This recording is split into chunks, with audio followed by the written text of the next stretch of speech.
Way down upstairs, we're filming a video. Oh, did you already hit? All right. All right. See, I told you it would be every week. Well, at least this is week 3. Well, this is week 2 of our most recent cycle of last week, this week. A very impressive news show. I know when I watch, like Walter Cronkite, he does a lot of this at the beginning of his newscast to get ready. Make sure the news is presented properly. So we'll do a little bit of that. I have Maggie here again because Tyrus is too lame to get on video with his dumb little skull cap. So he's staying off to the side. So today their partnership and some of their shopping capabilities. Google seems to always be in the news lately. If you're not familiar with Shopify, it is the #1 e-commerce platform out there. We recommend it for a lot of our customers. We also do WordPress and WooCommerce for some people, but it really depends on the best fit for your company. But Shopify is one that we have extensive experience with. And they just penciled a partnership with Google that's going to allow people to shop directly from images that appear in Google Images, and it's going to make it easier for you to integrate all your Shopify products into Google. It's a pretty impressive partnership. We're pretty excited to see what we can do with it for our clients, but it's going to be a great way for Shopify customers to be able to get their products in front of more people on Google. And Google's where all the people are looking for the stuff that people want to sell them. So it makes natural sense. It's definitely a blow to every other e-commerce platform that doesn't have these kind of integrations. They're not, of course, Shopify is not the only integrated platform with Google, but Shopify is the 800-pound gorilla, and they're moving fast and coming out with new features all the time. Along that same line, you know, it's another shopping technology. If you've never used Google Lens, I've been a user since it came out. It's pretty impressive. It lets you take a picture of things, and then if you have a Google Lens feature on your phone, you can hit the Google Lens, and it will tell you what it is. So like I took a picture of a tape measure earlier, and it told me where I could buy it at Walmart, the closest place.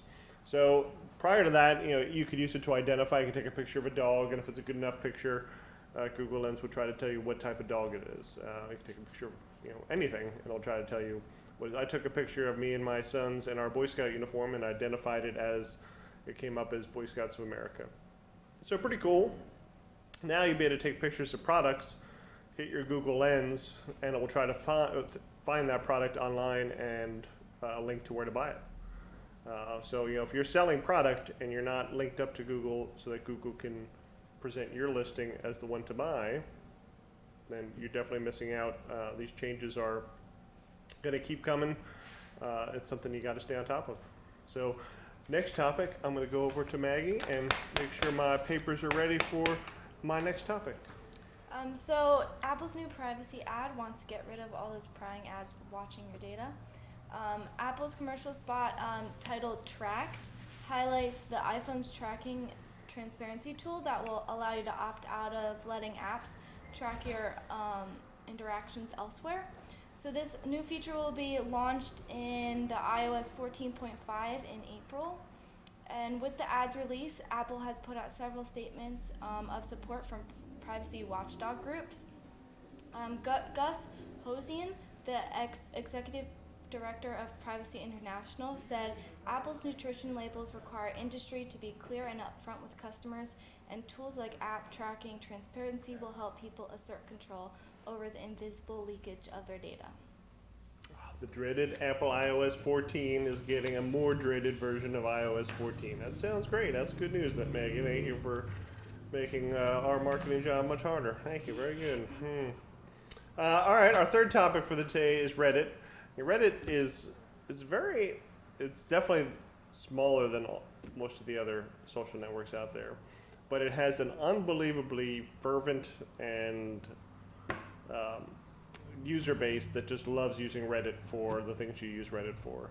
You know, if you are a Reddit user and you like the format that Reddit presents, you're on there all the time. So Facebook is much more casual. Reddit is much more,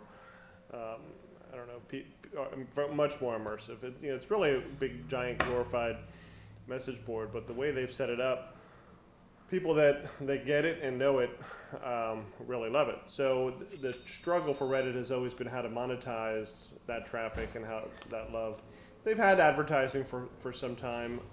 It's hit or miss as to how well it's worked for clients, like a lot of different advertising. But they're trying to improve it. They're trying to capitalize on their audience a little bit more. They've partnered with a company called KarmaLabs that,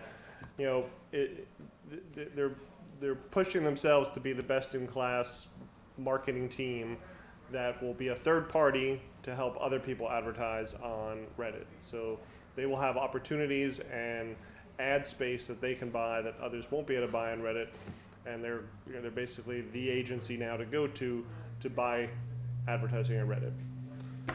So pretty cool. I think Reddit. I am one of the people that likes Reddit.